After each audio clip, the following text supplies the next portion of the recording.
Hey y'all, welcome to today's version of Maintenance Mondays. So today we're going to go over how to check the sealant inside your tires if you're tubeless.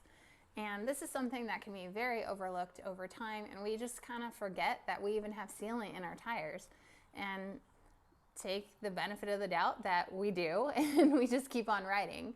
And unfortunately, what will happen is if you do get a puncture and you run out of sealant, then you're going to flat and you'll have to put a tube in. So to avoid having to do this, all you have to do is periodically check your tires to make sure that you do have sealant. And it's super easy. You can do this at home. The best place to do it if you don't have a bike stand is somewhere like in grass, because you'll probably want to flip your bike upside down, and that way you're going to protect your handlebars and your saddle from getting scuffed up. That way you don't do it like on concrete. So I'm in my garage, so I'm going to go ahead and do it here. I have a rubber floor, so it works pretty well. And you'll need a couple of things. So you're going to need your large bottle of sealant of your choice. I like to use Stan's, no tubes, and you'll want a small bottle. This is a 2-ounce bottle, and this amount of sealant works very well for one tire. So this is kind of like your applicator to use. You'll just keep this empty bottle. You're going to refill it with your big bottle. And then you're also going to need a valve core remover. So in addition to that, if your wheels don't have a lever on the skewer, then you're going to need a tool like an Allen wrench. And I have a 3-way, so this has 3 different sizes on it. But you can also use the multi-tool that you should be carrying with you on your bike rides, or any other Allen wrench that you have. So, all right, let's get started. So I'm going to go ahead and flip my bike upside down. I'll tell you right now that I do have a bike stand, so I'm not super pro at doing this, but we're going to go forward and up. Grab your stanchion, grab the back of your bike, and there you go. All right, I'm going to go ahead and turn this so you can see. All right, so my bike does not have a lever for the skewer, so I have my 3-way. I'm going to go ahead and loosen that up. And something I like to do is take my wheel out and put that skewer back in. That way you're not putting it on the ground and getting dirty. Okay, so I've got my wheel, and now I want to know if it has sealant. So the easy way to tell without actually having to crack open the tire is just take your wheel and shake it. And if you have sealant, you should hear liquid sloshing around in there. And I do not hear anything like that. So it's time for me to add sealant. All right, so from here, what I'm gonna go ahead and do is take air out of my tire. And the reason for that is because I'm gonna have to take my valve core off. But when I take the valve core off, if I don't take air out first, it's just gonna shoot out. So I'm gonna go ahead and let air out. So now with the air out, I'm gonna take my valve core remover, and you might actually have a valve core remover without having to buy one of these fancy schmancy ones. These are not expensive, but a lot of times your multi-tool might actually have a valve core remover, or other brands like Muck Off. If you have Muck Off valve stems, the little cap, a lot of times the cap will actually have a valve core remover on there. So they're sneaky. There's different places that actually have this, and it's a certain shape that sits inside or on top of the valve core. So I'm going to just take that off. I'm going to set my wheel to the side, set my valve core to the side, and now what I'm going to do is fill up my little bottle with Stan's, or whichever sealant you like. So shake this up really well.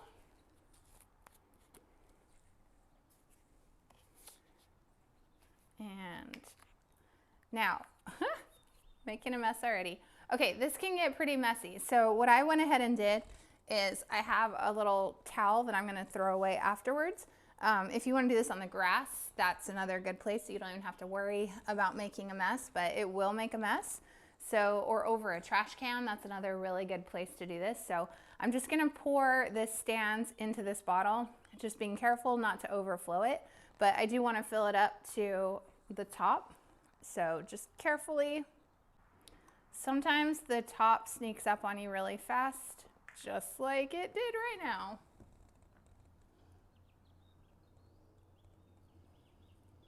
And that's why we have our rag. All right, cleaning up my mess. Okay, so now I'm gonna take my wheel, take off this little cap. Okay, so I'm gonna start out with putting the applicator, the small little bottle, with the valve stem at the very top. I'm gonna keep it inserted and I'm gonna rotate. Okay, rotate so it's at the very bottom. Don't let go of that. And I'm gonna push that sealant inside my tire. Now the cool thing is, if you have a bike stand, you don't have to go through all this trouble of taking your wheels off, and investing in a bike stand is actually pretty awesome and very handy. So, all right, that's pretty much it. So now we're just gonna reinstall our valve core. So I've got my valve core still on the tool. I'm gonna insert it and tighten it up. All right, it's nice and tight. And let me go grab my pump, and then we're just gonna pump this wheel up. So now if I slosh it around or move it around, it's gonna be sloshing inside, and that's exactly what we want.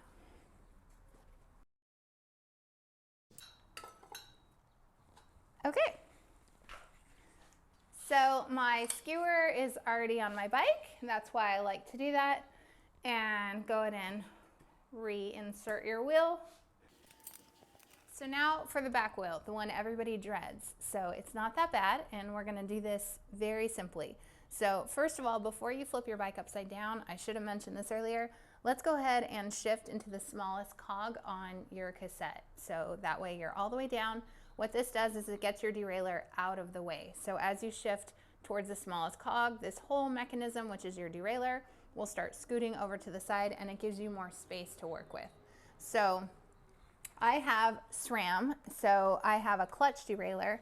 So I'm gonna pull this up and I'm gonna push on this pin, and that pin is gonna hold my derailleur up and out of the way. So this keeps the chain tension off. So now I'm gonna go ahead and use my multi-tool and loosen up my wheel. Okay, I'm just gonna pull this out of the way, and voila, wheel is off. So now I'm going to shake it.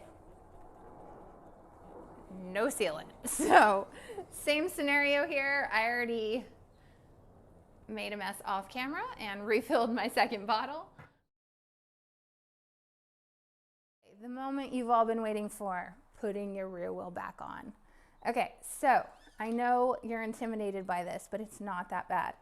So what I'm gonna do is I'm going to take my derailleur and I'm gonna pull it back slightly because it's nice and loose with that clutch off, and I'm just gonna sit my wheel right in. Now, first trick is you wanna make sure that the chain is put onto that smallest cog, the same one that you had it on when you were taking your wheel off. And that'll make your life much easier as you do this. So I'm gonna put my skewer back in, tighten it up. All right, now I'm going to unlatch the lock from my clutch.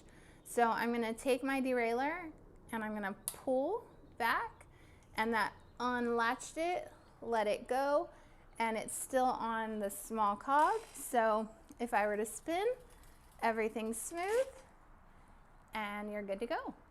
So hopefully this helps you feel more confident and comfortable in putting sealant in your tires. It's really not that hard. It takes some practice, and as you saw today, I still made a mess, and sometimes I do, sometimes I don't. So check that sealant in your tires. It all depends on how often you ride, the conditions you ride, but if you're ever not sure, or you're going on a big adventure ride, you're traveling somewhere, it is gonna pay off for you to check your sealant. So just pop those wheels off, give them a good shake, and make sure you're good to go. So hope this helps you, and we'll see you on the dirt side.